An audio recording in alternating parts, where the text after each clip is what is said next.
Hoje vou falar um pouquinho sobre a densitometria óssea de fêmur.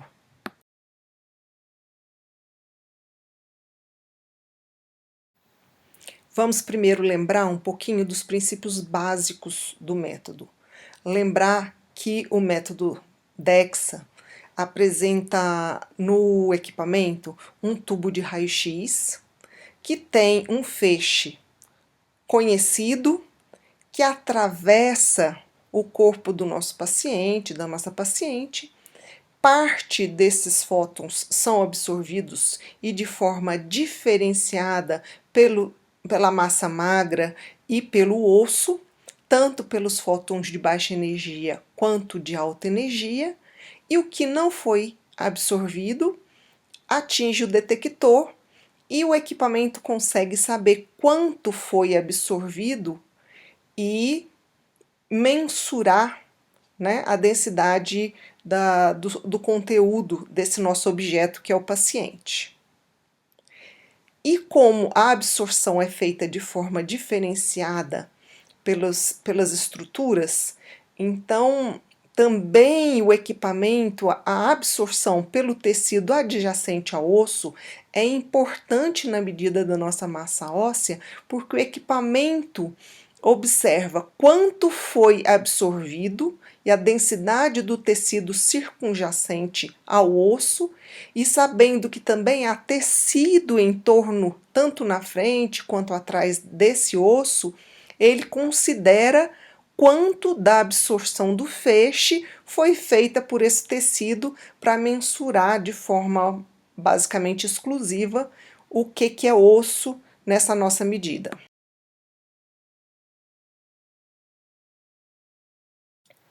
Também é importante a gente lembrar que a gente está falando de um método quantitativo e que a densidade mineral óssea é medida de forma areal. Na verdade, é o conteúdo mineral ósseo dividido pela área da ROI que está sendo mensurada. E existem vários fatores que podem interferir tanto no conteúdo mineral ósseo, como a presença de artefatos sobrepondo a área que está sendo avaliada, a amostragem de partes moles de forma não equilibrada em torno dessa área que está mensurada, como a gente viu no slide anterior. A amostragem de partes moles é importante na mensuração desse conteúdo mineral ósseo. A análise também pode mudar o posicionamento da ROI e mensurar esse conteúdo em áreas diferentes, então os conteúdos também vão ser diferentes. E da mesma forma temos vários itens que podem influenciar nessa área. O posicionamento do paciente, que a gente vai ver logo a seguir, e a análise também, com os ajustes diferentes desses contornos ósseos e seleção da ROI de forma diferenciada. O colo, por exemplo, apesar de aparentar ser uma estrutura cilíndrica com um corte transversal circular, na verdade, ele é discretamente achatado. Como a gente pode ver aqui nessa demonstração, dependendo do posicionamento, ele fica mais estreito ou ele fica mais exposto. Só para reforçar aqui a importância do efeito do posicionamento do fêmur, é um trabalho demonstrando aqui, feito com jovens universitários lá na Turquia, mostrando a diferença da densidade de acordo com o posicionamento. Então foram feitos vários graus de rotação interna e externa e demonstrou que a densidade é menor na rotação interna e, em especial, com a rotação de 30 graus interna em ambos os sexos. E por isso, quando a gente vai posicionar para poder fazer a aquisição do fêmur, a gente usa esse suporte. E o membro que está sendo avaliado deve ser rotacionado internamente e fixado nesse posicionamento para diminuir a mobilização desse membro. Importante a gente lembrar que o que deve ser rodado é o fêmur e não o pé. Então, muitas vezes, na hora do posicionamento, a pessoa só faz a rotação do pé e isso não tem representação na parte superior do fêmur, na parte mais proximal. Aqui, mais uma vez, mostrando um fêmur bem posicionado, aonde eu tenho um fêmur com a diáfise sem adução nem abdução, aonde eu tenho partes moles equivalentes abaixo do isquio, acima do grande trocânter e com quantidade adequada, e onde eu não tenho sobreposição do isquio com o colo do fêmur. Além disso, é bom a gente lembrar que na análise são consideradas duas regiões de interesse, duas róis de importância. A primeira é o colo, que tem uma área menos expressiva, mas é um grande representante de osso cortical, com cerca de 75% do seu conteúdo ser de osso cortical, e é uma região muito utilizada na ferramenta de avaliação de risco de fratura, que é muito utilizada atualmente, que é o FRAX. A outra região é o fêmur total, que é uma área maior e com maior conteúdo de osso trabecular, e por ter uma maior reprodutibilidade, é o que a gente avalia em análises evolutivas de paciente, tanto por ele ser uma área expressiva, por ter osso trabecular, e que é um osso que tem uma maior expressão, uma maior resposta terapêutica e uma maior perda, principalmente na pós-menopausa imediata. Então, por isso, é um segmento de escolha para análise evolutiva. Então, vamos começar por alguns desafios que a gente encontra no nosso dia a dia. O primeiro desafio é aquele paciente onde a gente não consegue posicionar adequadamente, e principalmente na hora de fazer a rotação do fêmur. E dois tipos de paciente que a gente encontra com grande frequência e que a gente tem uma dificuldade nessa rotação adequada do fêmur é aqueles pacientes que têm uma hipomobilidade, porque tem uma artrose, principalmente nossos pacientes mais idosos, ou naqueles pacientes que têm uma grande massa muscular, que a gente encontra principalmente no sexo masculino. Então, às vezes, o posicionamento, essa rotação interna do fêmur fica prejudicada. Então, aqui um exemplo onde o paciente foi posicionado, vamos aqui avaliar o posicionamento. O fêmur não está aduzido nem abduzido, tem partes moles suficientes abaixo do isquio e acima do grande trocânter em quantidade adequada, não tem sobreposição do colo com o isquio, mas a gente observa que não teve uma rotação assim tão boa, porque teve uma pequena expressão do pequeno trocânter. Seria até um posicionamento adequado, né, aceitável, vamos dizer. Mas, como eu sou muito exigente, as meninas já quando encontram um paciente assim, tentam fazer uma rotaçãozinha um pouquinho melhor. Vamos ver o efeito, então, no segundo posicionamento, quando a gente compara com o primeiro posicionamento. E aqui, só aquele alertazinha para a gente lembrar que muitas vezes, quando isso ocorre, não é uma limitação do paciente, é um erro de posicionamento mesmo, aquela história. Em vez de rodar o fêmur, rodou só o pé do paciente.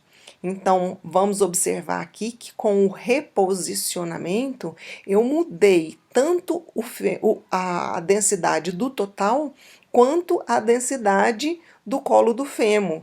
Então, teve uma diferença entre esses dois posicionamentos, no total de menos 0,028, quer dizer, com a rotação adequada, eu tive uma diminuição da densidade no meu total de 0,028, quer dizer, em 2,3% da massa óssea de diferença, como também tive uma mudança no colo de menos 0,064, quer dizer, reduziu, vamos dizer assim, pelo posicionamento, menos 5,3% da massa óssea do colo.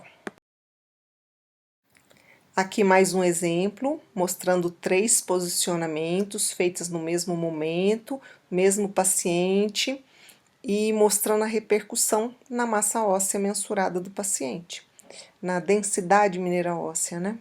Então, no primeiro posicionamento, onde a gente observa uma discreta adução e uma rotação ineficiente desse fêmur.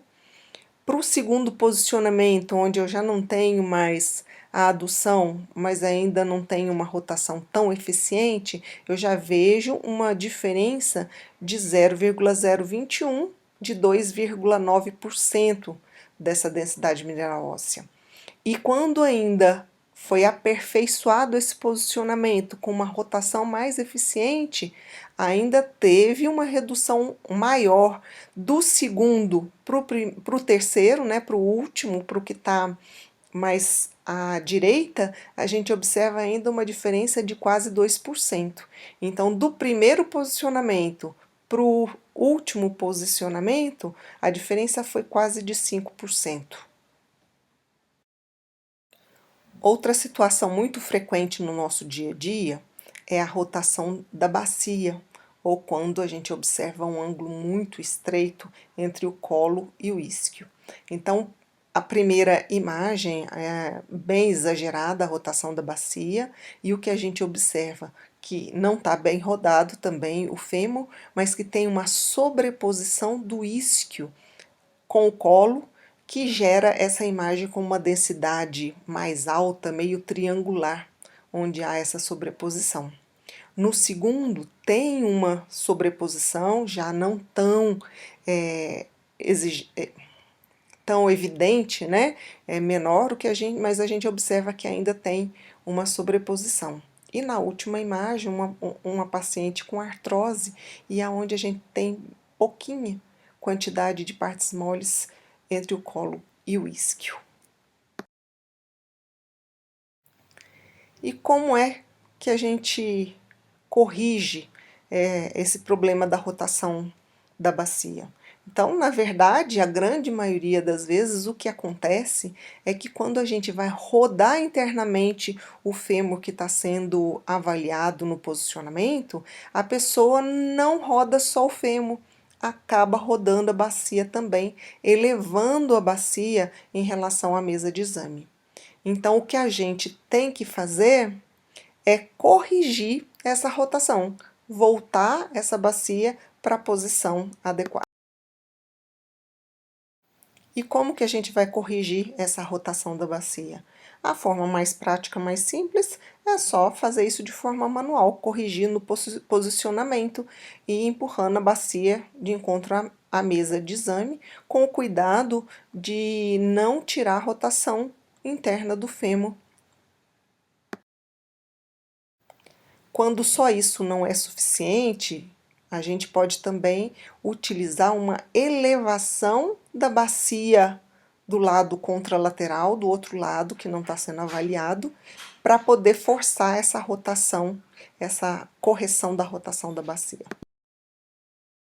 Exemplo da correção da rotação da bacia, onde a gente consegue ver que com a manobra de correção dessa rotação, a gente teve uma pequena diminuição da rotação interna do fêmur, isso é, o pequeno trocante ficou um pouquinho mais evidente, mas não foi possível melhorar esse posicionamento, e que com isso eu tive uma mudança na DMO, tanto do colo como do total, muito maior no colo, que foi em torno de 8,8%, quer dizer, uma diferença muito grande com a correção dessa rotação da bacia.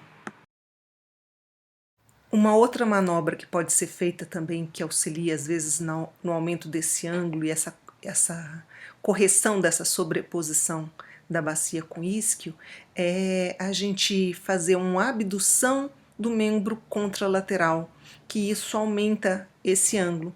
Só que essa manobra deve ser evitada porque a reprodutibilidade em exames futuros fica um pouquinho prejudicada. Então, só em último caso que a gente deve utilizar essa manobra. Como foi dito no começo da apresentação, a distribuição homogênea de partes moles em torno do osso que está sendo avaliado é um critério importante na densitometria óssea. E uma situação que a gente encontra com frequência que interfere nessa homogeneidade é a presença de um abdômen avental, um panículo adiposo na região inguinal mais evidente, e onde a gente observa esse artefato, uma linha menos densa, né, que às vezes está sobrepondo o grande trocânter ou o colo, e isso pode interferir no resultado. Aí por duas situações, não só pela não homogeneidade desse tecido mole em torno do osso, mas também pela diferença às vezes que pode gerar na espessura do paciente. Então também a quantidade de tecido sobrepondo, né, esse osso, e que pode variar com o tempo. Então eu posso ter um paciente ganhando muito peso, ou então fazendo uma cirurgia bariátrica, uma cirurgia estética, e isso mudar com o tempo e diminuir a minha possibilidade de uma análise evolutiva correta. Então, a gente tem algumas coisas que pode fazer nessas situações para melhorar essa reprodutibilidade e diminuir esse fator variável que é esse panículo adiposo. Aqui o exame da mesma paciente da imagem anterior com a manobra manual de retração do panículo adiposo, que nada mais é do que pedir para a paciente segurar esse panículo adiposo, puxar, retrair para a porção mais superior, tirar dessa transição aí da pelve com o fêmur. Aqui para mostrar a alteração que a gente observa na DMO do total quando a gente faz a retração, a manobra de retração. Então, antes da manobra, a gente tinha uma densidade quase 6% maior do que com o resultado obtido com a manobra de retração. Então, a gente sugere de rotina que seja feita essa manobra de retração para minimizar essas alterações da espessura possíveis com o tempo e corrigir essa distribuição não homogênea de partes moles de quadril. Não custa nada a gente fazer aquele alerta com o cuidado que a gente tem que ter com essa retração para não aparecer a mão da paciente, do paciente, né, quando é feita essa manobra da retração do panículo.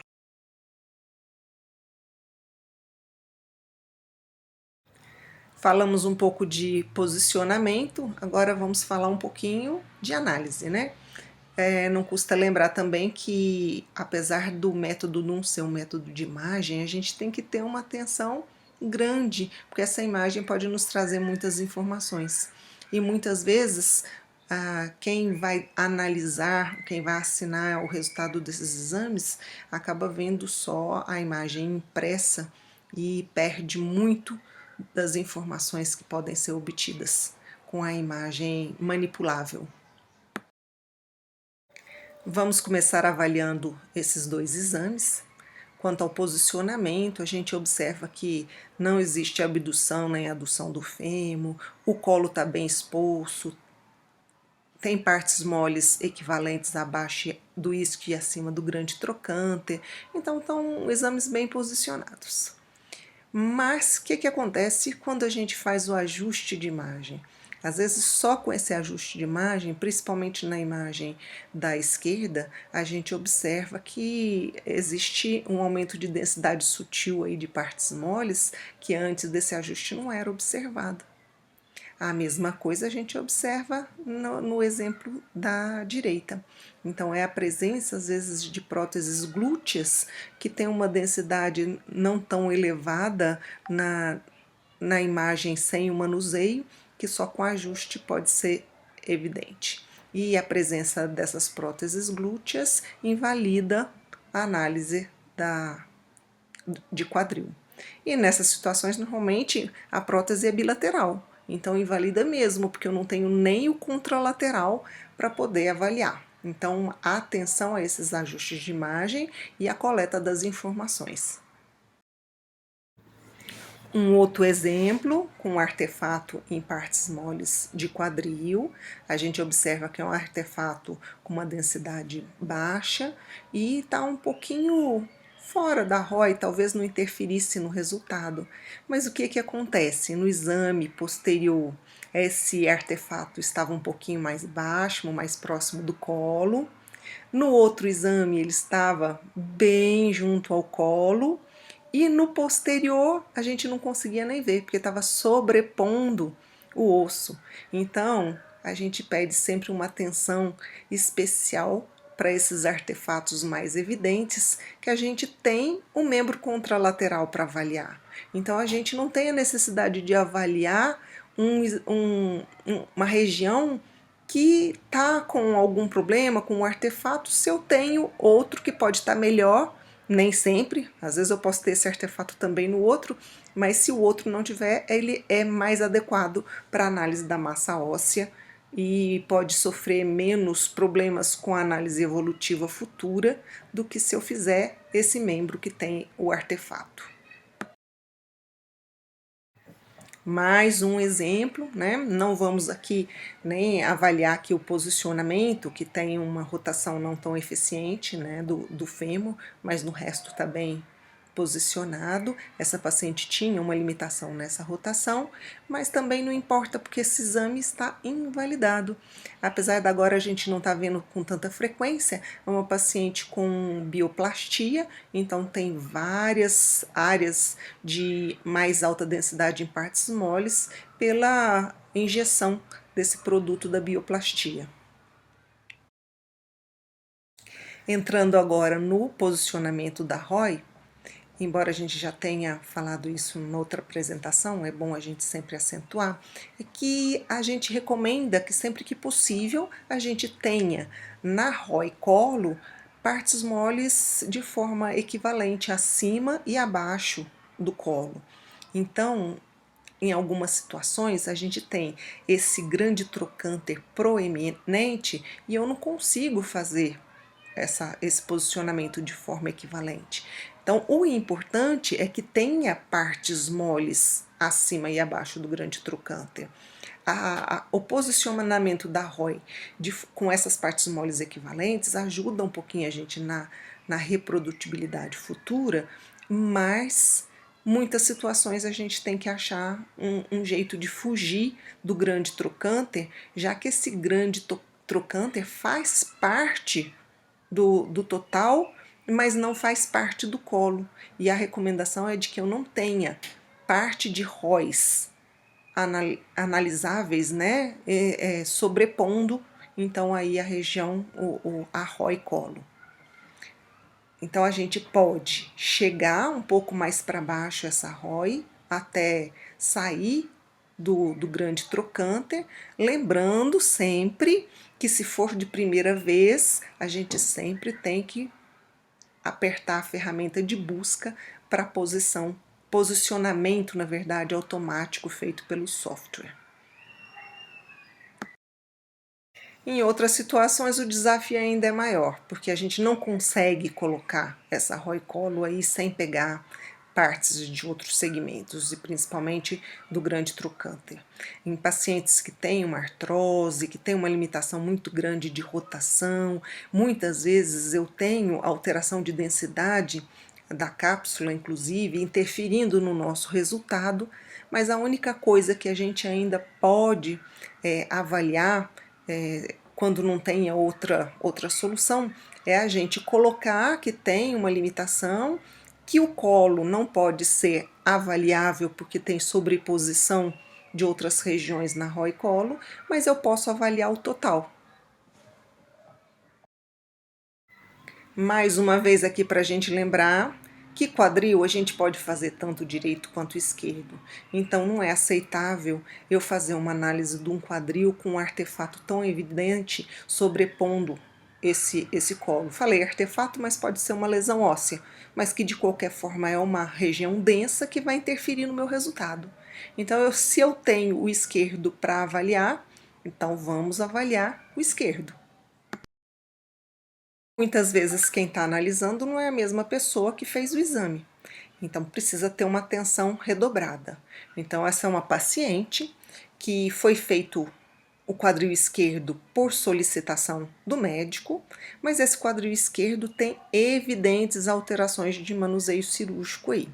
Então foi uma paciente que teve uma haste que foi retirada e que tem uma calcificação aí, tem alterações que vão interferir no meu resultado. Nessa situação, o que eu fiz? Eu pedi para fazer o outro lado. E a técnica fez o lado direito, porque eu pedi para fazer o lado direito. Depois que eu já tinha analisado, aí veio aquela pergunta: mas por que foi solicitado o esquerdo? E não havia nenhuma referência, né, no sistema que me pudesse tirar essa dúvida. Por que o médico solicitou especificamente o esquerdo? E nesse caso, era uma paciente que tinha um membro direito amputado. Então, eu também não podia analisar esse membro direito. Então, apesar de estar muito melhor para analisar do que o esquerdo, ela tem uma limitação local, porque esse não uso desse membro pode tornar esse membro com a densidade muito mais baixa e não representar todo o paciente. E osteoporose é uma doença sistêmica. Então eu tenho que descrever que o esquerdo está alterado por causa das alterações cirúrgicas e eu tenho o direito alterado com uma baixa massa óssea, que no caso aí ele está com densidade de osso osteoporótico, que pode ser por desuso, por ser um membro amputado e não representar a alteração sistêmica. É bom a gente lembrar também, quando está fazendo uma análise evolutiva, que a gente não espera grandes mudanças em curtos espaços de tempo da massa óssea. Então, é comum a gente observar alterações maiores que 3%, exceto em alguns casos muito específicos. Então, como nesse caso, uma paciente que fez exames com intervalo de 1 ano aproximadamente e a gente observar uma alteração com mais de 20%, então a gente tem que se ligar o sinal de alerta. Alguma coisa está errada. E nesse caso aí, eu não descobri nada que justificasse o posicionamento, aquisição, modo de aquisição, paciente não tinha feito nenhum exame que usasse radioisótopo, nem nada que justificasse essa alteração. Mas, de qualquer forma, pedi para repetir o exame. E o que aconteceu? Na verdade, não tinha tido diferença nenhuma na massa óssea da paciente. Então, apesar da gente não conseguir justificar, né, essa diferença, a gente tem que lembrar que o equipamento ou erros humanos podem acontecer e a gente, diante de algo muito inesperado, vamos lá repetir e ver se isso aí é real. E meu último alerta de hoje é para a gente lembrar que a gente está avaliando massa óssea, mas não está levando em consideração microarquitetura óssea, que é o outro fator importante para a osteoporose. E que na presença então de fratura e de baixo trauma, independente da massa óssea, a gente tem um diagnóstico de osteoporose, um diagnóstico clínico e que é nosso dever a gente alertar. Então, quando a gente observa uma fratura de coluna, principalmente, que muitas vezes é de baixa sintomatologia ou assintomática e às vezes a pessoa nem refere, ou quando vem com esse histórico de fratura de quadril e a paciente diz que não tem osteoporose, é sempre bom a gente lembrar o solicitante que a presença dessa fratura é diagnóstica de osteoporose, mesmo que o meu resultado tenha dado ou baixa massa óssea, osteopenia ou mesmo normal.